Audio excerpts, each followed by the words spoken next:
పెళ్ళైనా పండగైనా వేడుక ఏదైనా పట్టు చీరల ప్రత్యేక వేదిక వారాహి సిల్క్స్. నమస్కారం అండి, నేను డాక్టర్ మోవా శ్రీనివాస్ అండి. మోవా శ్రీనివాస్ యూట్యూబ్ ఛానల్కి మీకు స్వాగతం.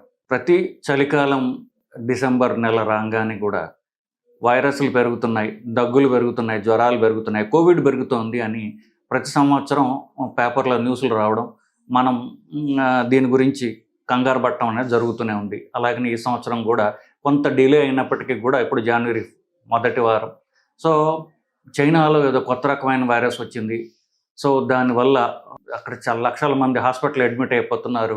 మనకే ఏమన్నా ప్రమాదం ఉందా అని న్యూస్ పేపర్లలో, సోషల్ మీడియాలో కూడా న్యూస్ ఐటమ్ అనేది చక్కర్లు కొట్టడం అనేది మీరు గమనించే ఉంటారు. సో దీనిలో నిజానిజాలు ఎంత అనేది ఇవాళ మనం తెలుసుకుందాం. ఇకపోతే చైనాలో ఈ వైరస్లన్నీ చైనాలో రావడం అనేది మనం గమనిస్తూ ఉన్నాం. దానికి పెద్ద కారణం అంటూ లేదు. ఏంటి, మన భారతదేశంలాగే చైనా కూడా జనాభా ఎక్కువ గల దేశం. సో ఈ వైరస్ అనేది మీకు జనాలు ఎక్కడైతే ఎక్కువగా కాన్సన్ట్రేటెడ్గా ఉంటారో వాళ్ళలో మనిషి నుంచి మనిషికి పారడం జరుగుతూ ఉంటుంది. సో ఇది జనరల్గా శుభ్రత మీద వాటి మీద ఆధారపడనటువంటిది. సో అది దేశం బట్టి కాదు, మనుషుల బట్టి ఉంటుంది. సో ఒక మనిషి నుంచి ఇంకొక మనిషికి ఇది ఈజీగా పక్కడం జరుగుతూ ఉంటుంది. కానీ మీకు గమనించినట్లయితే China, especially south Korea, Japan అలాంటి దేశాల్లో వాళ్ళు ఎప్పుడైనా సరే మిగతా దేశాలకి టూరిస్టుల రూపంలో వెళ్తూ మీరు చూసినట్లయితే అందరూ కూడా ముక్కుకి మాస్క్ వేసుకుని ఉండడం మీరు గమనించి ఉంటారు. మన భారతదేశంలో ఈ కల్చర్ లేనే లేదు. సో మనకి భారతదేశంలో ఈ జనాభా యొక్క సాంద్రత అంటే పాపులేషన్ డెన్సిటీ ఎక్కడెక్కడన్నా ఎక్కువ ఉన్నా కూడా మనకి మనం దగ్గు తుమ్ములు ఉంటే మన ముక్కు కవర్ చేసుకోవడం అనేటటువంటి మినిమం కొంత అంటే కొంచెం కటువు పదమైనప్పటికీ కూడా కొంచెం మేనర్స్ అనేవి తక్కువ ఉండడం వల్ల రైళ్లలో, బస్సుల్లో, కార్లలో ఎక్కడ పడితే అక్కడ 10 మందిలో తుమ్మడం, దగ్గడం, ఇంకోళ్ళ మొహాల మీద ఇలాంటివన్నీ కామన్ జరుగుతుంటాయి. కాబట్టి అక్కడికంటే మనకి ప్రమాదం కొంచెం ఎక్కువ. ఎందుకు మాస్క్లు వేసుకోవడం జరగదు. తుమ్ములు, దగ్గులు అంత. ఇప్పుడు ఫర్ ఎగ్జాంపుల్ లిఫ్ట్ ఉందనుకోండి, నా టేబుల్ అంత ఉంటుంది ఆ ఏరియా, దానిలో ఒకటి తుమ్ము వస్తే కనీసం ముక్కు నోరైనా మూసుకోవాలి కదా. అది కూడా మనకి కనీస జాగ్రత్తలు తీసుకునేటువంటి దేశం మనది. సో మనకి ఆ చైనా వైరస్ మనకు వస్తే మన పరిస్థితి ఏమిటి అని భయపడడం జరగచ్చుగాక. సో ఈ చైనా వైరస్ ఏమిటి అనేటటువంటిది actually national institute of virology Pune వాళ్ళు వీళ్ళందరూ కూడా ఏమన్నా కన్ను వేసి ఉంచాము అని చెప్పేసి చెప్తున్నారు. డాక్టర్ అతుల్ గోయల్ అనే ఆయన director general of health services central government, ఆయన జనవరి 3వ తారీఖున ఆయన ఒక స్టేట్మెంట్ కూడా ఇచ్చారు. ఏమిటి, ఈ వైరస్ అనేది మాకు ఆల్రెడీ తెలుసు, పాత వైరస్సే. సో దీన్ని గురించి మీరు భయపడాల్సినటువంటి అవసరం లేదు అని చెప్పారు. ఇది చెప్పి తర్వాత దానిలోకి వెళ్తాను, ఎందుకు ఇది భయపడాల్సినటువంటి సిచ్యువేషన్ కాదు అని మొదట మనం తెలుసుకోవాలి. ఇకపోతే వైరస్ గురించి వస్తే, ఈ వైరస్ చైనాలో ఉన్నటువంటి ఉత్తర భాగంలో ఉన్నటువంటి 14 వాళ్ళ స్టేట్స్లో ఇది ఎక్కువగా ఫాస్ట్గా స్ప్రెడ్ అవసరం చూస్తున్నారు. చైనా అనుకుంటే మీకు ఈశాన్య భాగంలో ఈస్ట్ భాగంలో దీంట్లో 94% పాపులేషన్ ఇటుపక్కే ఉంటుంది. వెస్ట్లో కూడా అంత పాపులేషన్ ఉండనేటువంటి దేశం అది. సో ఇక్కడ డెన్సిటీ ఎక్కువ ఉండడం వల్ల పాకటం కూడా ఫాస్ట్గా డెన్సిటీ అంటే జనసాంద్రత ఎక్కువ ఉండడం వల్ల వైరస్లు కూడా ఫాస్ట్గా పాకుతూ ఉంటాం అనేది మనం చూస్తూ ఉంటాం. ఇకపోతే ఈ వైరస్, అసలు వైరస్ హెచ్ఎంపివి వైరస్ అంటారు. అన్ని చలికాలం వైరస్లాగే ఇది జలుబుతో మొదలవుతుంది. మనిషికి దగ్గులు, తుమ్ములు, ఇంకొకళ్ళు దగ్గితే అది గాలిలో ఉండి అది ఇంకొక మనిషి పీల్చితే వస్తుంది. ఈ దగ్గులు, తుమ్ములు, ముక్కు తుడుచుకోవడం ఇట్లాంటివి ఎక్కడన్నా చేయి పెడితే అక్కడి నుంచి ఇంకొక మనుషులకు వస్తుంది. ఎగ్జాక్ట్గా కోవిడ్ లాగానే. నిజానికి కోవిడ్ అనేది ఇప్పుడు అది ఒక చలికాలం వైరస్ లాగా అయిపోయింది. సో మిగతా 2-3 వైరస్లు వస్తాయి, చలికాలం రాగానే వస్తాయి. ఇన్ఫ్లుయెన్జా అని చెప్పేసి, ఆర్ఎస్వి అని, కోవిడ్ ఒకటి. సో శుభ్రంగా చలికాలం వైరస్ అయిపోయింది. ఇది అంత కామన్గా ప్రతి సంవత్సరం రానటువంటి వైరస్ కాబట్టి కొత్తగా ఇప్పుడు దీని గురించి మనం మాట్లాడటం జరుగుతోంది. ఇది నిజానికి 2011, 2012లో ఇది ప్రపంచంలో కొన్ని దేశాలు చుట్టుముట్టింది. అప్పుడు దీని గురించి యూరోప్లో, అమెరికాలో, కెనడాలో వీటి గురించి వైరస్ని ఐడెంటిఫై చేసి దాన్ని ఐసోలేట్ చేసి ఈ వైరస్ ఏమిటి, దాని ట్రీట్మెంట్ అంటే ఏమిటి కూడా వాళ్ళు దీనికి సార్ట్అవుట్ చేసేసారు. ఇది మనకి తెలిసిన వైరసే, దాని ట్రీట్మెంట్ కూడా మనకు తెలుసు. అది ఒక 10 ఏళ్ళు 11 ఏళ్ళ తర్వాత వచ్చింది కాబట్టి ఇమ్యూనిటీ తక్కువ ఉంటుంది. ప్రతి సంవత్సరం ఎక్స్పోజ్ అయితే మనకి ఎక్కువ ఉంటుంది, రేర్గా వస్తే తక్కువ ఉంటుంది. కాబట్టి ఇది ఫాస్ట్గా జరగడం, స్ప్రెడ్ అవ్వడం అంటూ జరుగుతోంది. భారతదేశానికి వచ్చినా మనకి అంత భయపడాల్సినటువంటి అవసరం లేదు అని ఎక్స్పర్ట్స్ మనకి ఆల్రెడీ చెప్తున్నారు బేసికలీ. సో ఇందాక మనం అనుకున్నట్టుగానే ఇట్లాంటి వైరస్ వచ్చినప్పుడు రాకుండా మనం దేశంలోకి వచ్చిన తర్వాత మనకి రాకుండా ఇలా మనం జాగ్రత్తలు తీసుకోవాలంటే సింపుల్. ఎలా వస్తుందో మనకు తెలుసు, ఇంకొకళ్ళ దగ్గర నుంచి మనకు వస్తుంది.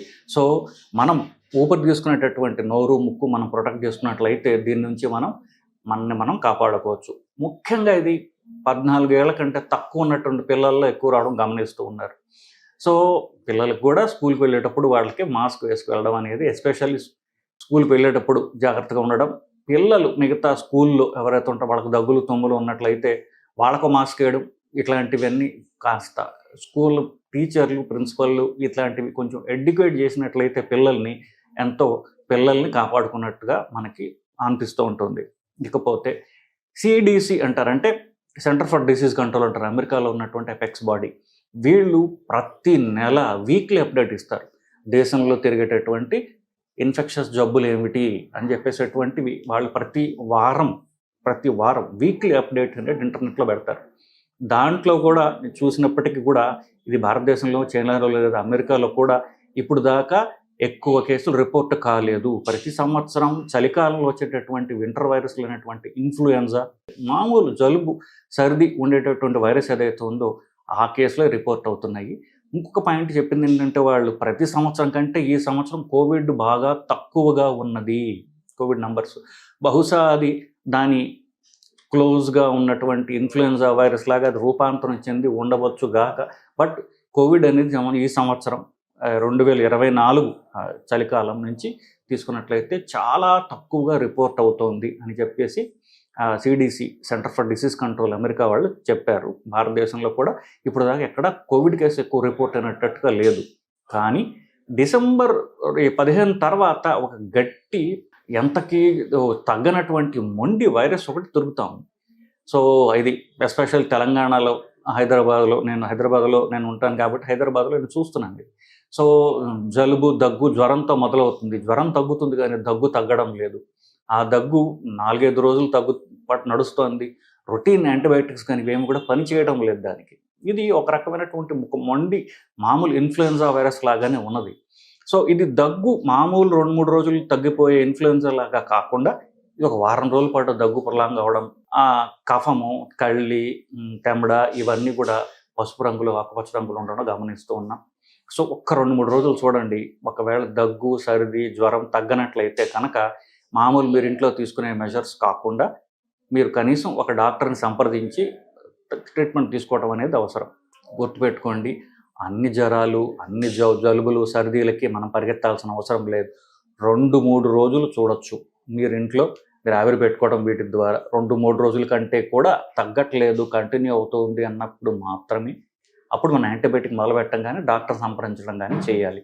సో ఏ చైనా వైరస్ ప్రస్తుతానికి మనకి భారతదేశానికి రాలేదు, మీరు భయపడాల్సినటువంటి అవసరం ప్రస్తుతం లేదు అని చెప్పి జనాల్ని కొంచెం సమాధానపరచడానికి ఈ వీడియో ఉద్దేశం. ఇంకొక చివరి ఫైనల్ మాట ఏంటంటే, ప్రతి సంవత్సరం మనకి వింటర్లో తిరిగే వైరస్ ఇన్ఫ్లుయెన్జా అనేటటువంటిది ఉన్నది అని మనకు తెలుసు. అది గొంతుకు వస్తుంది, ఒక్కొక్కసారి ఊపిరితిత్తులకి వెళ్తుంది, దాన్ని న్యూమోనియా అంటారు. ఊపిరితిత్తులకి వెళ్తే న్యూమోనియా రావచ్చు అని కూడా తెలుస్తోంది మనకి. ప్రతి సంవత్సరం ఇది రాకుండా ఉండేందుకు కొంచెం శారీరక బలం తక్కువ ఉన్నవాళ్ళు, పిల్లలు, ఇట్లాంటి వాళ్ళకి వ్యాక్సిన్స్ ఇవ్వచ్చు అనేటటువంటిది కూడా ప్రతి సంవత్సరం నేను చెప్తూనే ఉన్నా. ఎస్పెషల్లీ ఊపిరితిత్తులు దెబ్బతిన్న వాళ్ళు కానివ్వండి, ఊపిరితిత్తులు బలహీనంగా ఉన్నవాళ్ళు కానివ్వండి, సిగరెట్ చాలా కాలం 10 ఏళ్ల కంటే ఎక్కువ సిగరెట్ అలవాటు ఉన్నవాళ్ళు కానివ్వండి, 75 ఏళ్ళు వయసు దాటిన వాళ్ళు కానివ్వండి, ఈ గ్రూప్స్లో ఉన్నవాళ్ళు వ్యాక్సిన్ తీసుకోవడం చలికాలం రాకముందే సెప్టెంబర్ నెలలో కొంచెం అటు ఇటుగా vaccine, influenza vaccine, pneumonia vaccine తీసుకోవాలి అని ప్రతి సంవత్సరం కూడా నేను చెప్తూనే ఉన్నాను. ఈ సంవత్సరం మళ్ళీ చెప్తున్నాను. ఆఫ్కోర్స్ ఇప్పుడు జనవరి వచ్చేసింది, ఒక నెల రోజులు ఉంది, ఇప్పటికైనా మించిపోయింది లేదు. ఇన్ఫ్లుయెన్జా వ్యాక్సిన్, న్యూమోనియా వ్యాక్సిన్ అనేటటువంటి 2 ఇంజెక్షన్లు, వ్యాక్సిన్ అంటే ఇంజెక్షన్, అది తీసుకున్నట్లయితే మనము ఎస్పెషల్లీ నేను ఇందాక చెప్పినట్టుగా ఊపిరితిత్తులు అంతకుముందే టీవీ ద్వారా ఏదన్నా సిగరెట్ ద్వారా ఆల్రెడీ డ్యామేజ్ అయినటువంటి వాళ్ళు, లేదా 75 వయసు దాటిన వాళ్ళు, పెద్దవాళ్ళు, వీళ్ళు వ్యాక్సిన్ తీసుకోవడం ద్వారా తాము ఇట్లాంటి వైరస్ల నుంచి కాపాడుకోవచ్చండి. సో అఫ్ కోర్స్ పిల్లలకు కూడా ఇవ్వడం కూడా మంచిదే. సో ఇది మనతో మనం ఎలా కాపాడుకోవాలనేది చెప్పడం జరుగుతుందండి. నమస్కారం.